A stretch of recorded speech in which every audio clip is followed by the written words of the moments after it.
Magandang araw, welcome sa channel ni Child of God.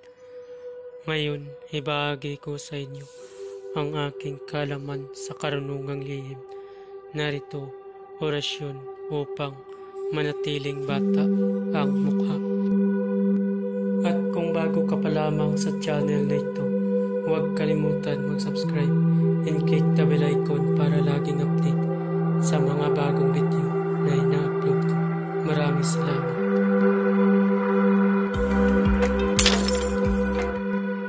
Pamilin, mahalin at pagkaingatan ang bawat ibinabahagi ko sa YouTube channel na ito.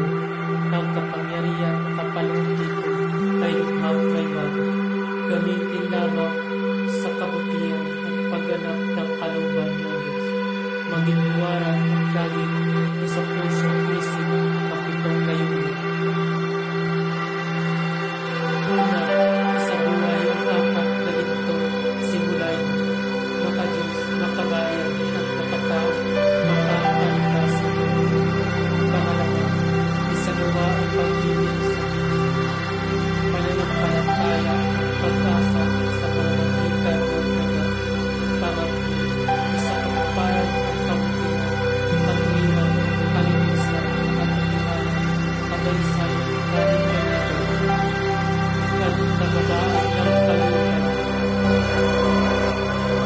Pang-apat, ipalaganap ang pagkakaisa, pagmamahal, pagtulong sa kapwa, paglilinis ng sarili at pagbabago ng paulan.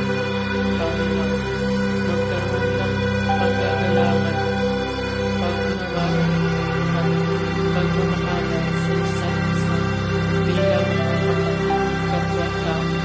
Pangarap, maging dakila sa isip, sa salita at gawa, para sa Diyos, sa bayan at tao. Pang-ito, ipagpatibay ang kautusan ng Diyos, tumulong sa pagpapaunlad ng katauhan ng bawat kasapi ng santo, at tumupad sa hatikain ng Diyos sa bayan, sa pamamagitan ng pagsunod sa mga layunin ito. Ang isang naghahanap sa Diyos ay makakasumpong sa Kanya at hindi pagkakaitan ng Kanyang liwanag. Pamamaraan ng tiring lingkod ang dilang puti at magdasal at lumangaw at lumabagin at lumumpa at puso sa Kanya at tapos magdasal isunod ang rasyon at tapos isunod sa linong rasyon. Ilang tatlong beses sa isa ay hihilap sa tubig na iinumit gawin ito bago matulog at pagkagising sa umaga.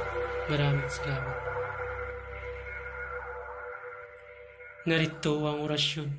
Ego sum, approbatum, nunam, horam, ipse, erat, albis, lanciatim, vulneratum, ego sum, approbatum, nunam, horam, ipse, erat, albis, lanciatim, vulneratum. Usalin ang orasyon ng 3 beses sa isip.